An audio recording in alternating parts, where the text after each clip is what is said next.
안녕하세요, 나상무입니다. 오늘은 취업타파 6편을 가지고 왔습니다. 오늘 소개해드릴 자료는 정말 제가 자신있게 경험을 가지고 소개해드릴 수 있을 것 같아요. 오늘 주제는 이겁니다. 대기업 인사팀의 3대 채용 비밀. 자, 일단 이걸 보시면 좋겠어요. 저는 이 비밀이라고 해서 뭐 어디서 새로운 자료를 가져오는 게 아니고요. 그 대기업들이 여러분 채용할 때 주는 채용 공고 있잖아요. 사실은 채용 공고에 모든 정보들이 들어있거든요. 비밀도 채용 정보에 들어있습니다.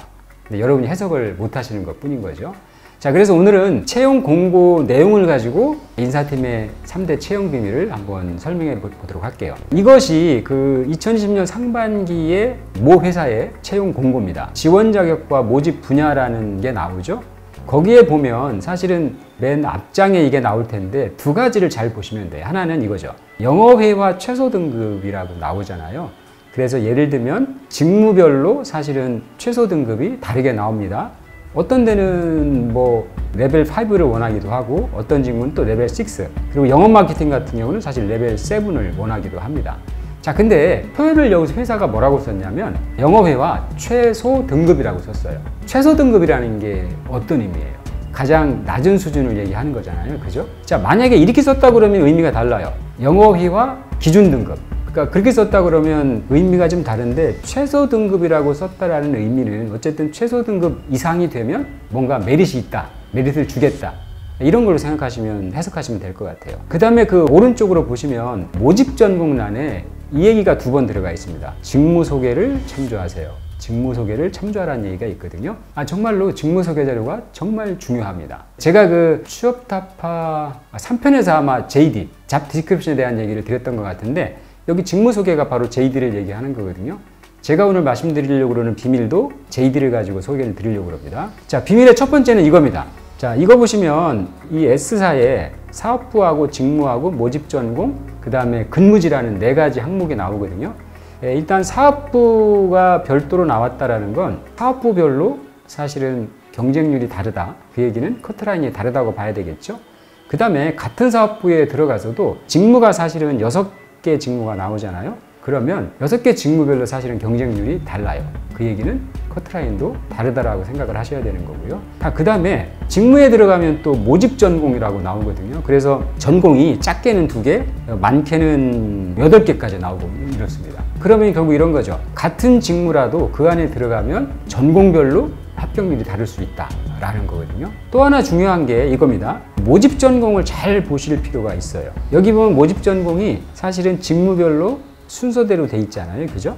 요 순서가 곧 채용 규모를 뜻한다고 생각하시면 돼요. 전기전자가 맨 앞에 있잖아요. 그럼 전기전자 전공자 채용 규모가 제일 크다라는 거죠. 자, 두 번째가 재료금속, 세 번째가 화학화공, 이렇게 나가잖아요, 그죠? 네 번째가 기계가 많네요, 이렇게. 그러면 결국 전공별로 채용 규모 1, 2, 3, 4는 전기전자, 재료금속, 화학화공, 기계, 이 순서라고 보시면 되는 거죠. 물론 설비기술 같은 데는 약간 다를 수 있어요. 아무래도 설비기술 같은 데는 기계 전공자가 제일 채용 규모가 크다고 예상이 되는데, 어쨌든 전공별로 순서를 좀 일관화 시키느라고 똑같이 썼다라고 생각이 됩니다. 근데 일단 인사팀에서 전공의 순서를 쓸 때도 그냥 아무 생각 없이 쓰는 게 아니거든요. 전공별로 채용 규모의 순서, 그거라고 생각하시면 돼요. 그래서 그것도 큰 포인트가 되는 거죠. 다음은 이 JD에 롤을 제가 올려놨습니다. 그죠? 여기 보면 여기는 공정기술이라는 부서의 롤입니다.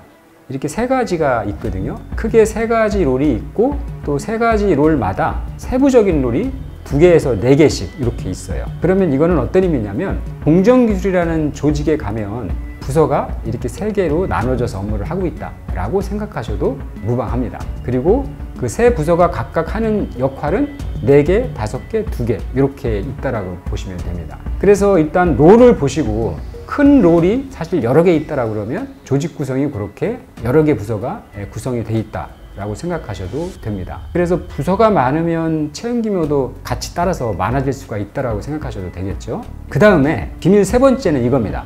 제가 그 recommended subject하고 requirement하고 플러스를 올려드렸는데요. 여기에도 이제 사실은 비밀이 있습니다. 요거는 사실은 그 서류 전형을 할 때 그 여러분들이 그 입력한 여러 가지 그 정보를 가지고 이 점수화 시킬 거 아니에요, 그죠? 그 점수화 시키는 과정에 비밀들이 여기에 들어가 있다고 보시면 돼요. 예를 들면 recommended subject은 추천 과목이라는 의미잖아요, 그죠? 전기전자를 전공했으면 반도체 소자, 전자기학, 반도체 직접공정, 기초전자위로 4가지는 꼭 듣고 오라는 거잖아요. 그죠? 또 기계를 전공했으면 5대 역학에다가 메카트로닉스까지 듣고 오라는 그런 의미를 실은 거거든요. 자, 결국은 심화과정 수강 여부가 굉장히 중요한 포인트 중에 하나입니다.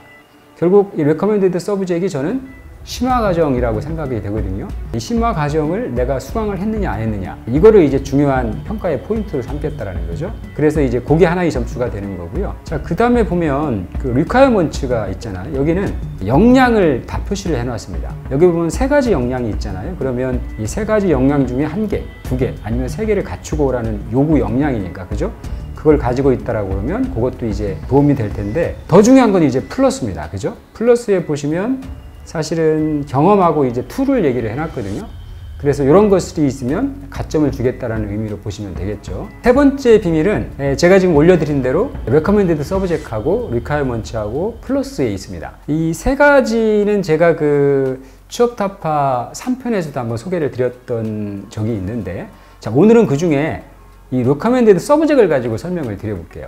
여기에 사실은 여러 가지 비밀이 들어가 있는 건데, 이런 거죠. 여러분들이 이력서에 여러 가지 항목들에 대해서 기입을 하잖아요. 그러면 그것들이 하나하나 사실은 평가가 돼서 점수화가 된다라는 거죠. 그 중에 recommended subject은 이런 의미가 있습니다. 추천 과목이라는 의미를 갖고 있잖아요. 그죠? 사실은 전기전자를 전공한 친구들은 반도체 소자, 전자기학, 반도체 직접공정, 그리고 기초 전자회로까지 4개를 듣고 오라는 거고요. 만약에 기계를 전공한 친구라고 그러면 5대 역학에다가 메카트로닉스라는 과목까지 듣고 오라는 그런 의미라고 생각하시면 돼요. 자, 그래서 저는 여기 있는 그 서브젝이 사실은 심화 과정이라고 생각하시면 돼요. 회사가 생각하는 심화 과정. 그래서 이러한 과정을 수강을 했느냐 안 했느냐에 따라서 점수를 줄 수 있고 안 줄 수가 있다는 의미로 해석을 하시면 되고요. 또 하나는 여기 보면 이게 다 전공 과목들이잖아요. 그죠? 그래서 사실은 또 하나 그 중요한 요소가 뭐냐면 전공 이수 비율입니다. 이거는 어떤 의미냐면, 보통 그 대학생들이 8학기를 마치면 140학점 정도를 취득을 하거든요. 그러면 이제 졸업 요건이 되는 거죠. 근데 제가 이 공대생들을 주로 보면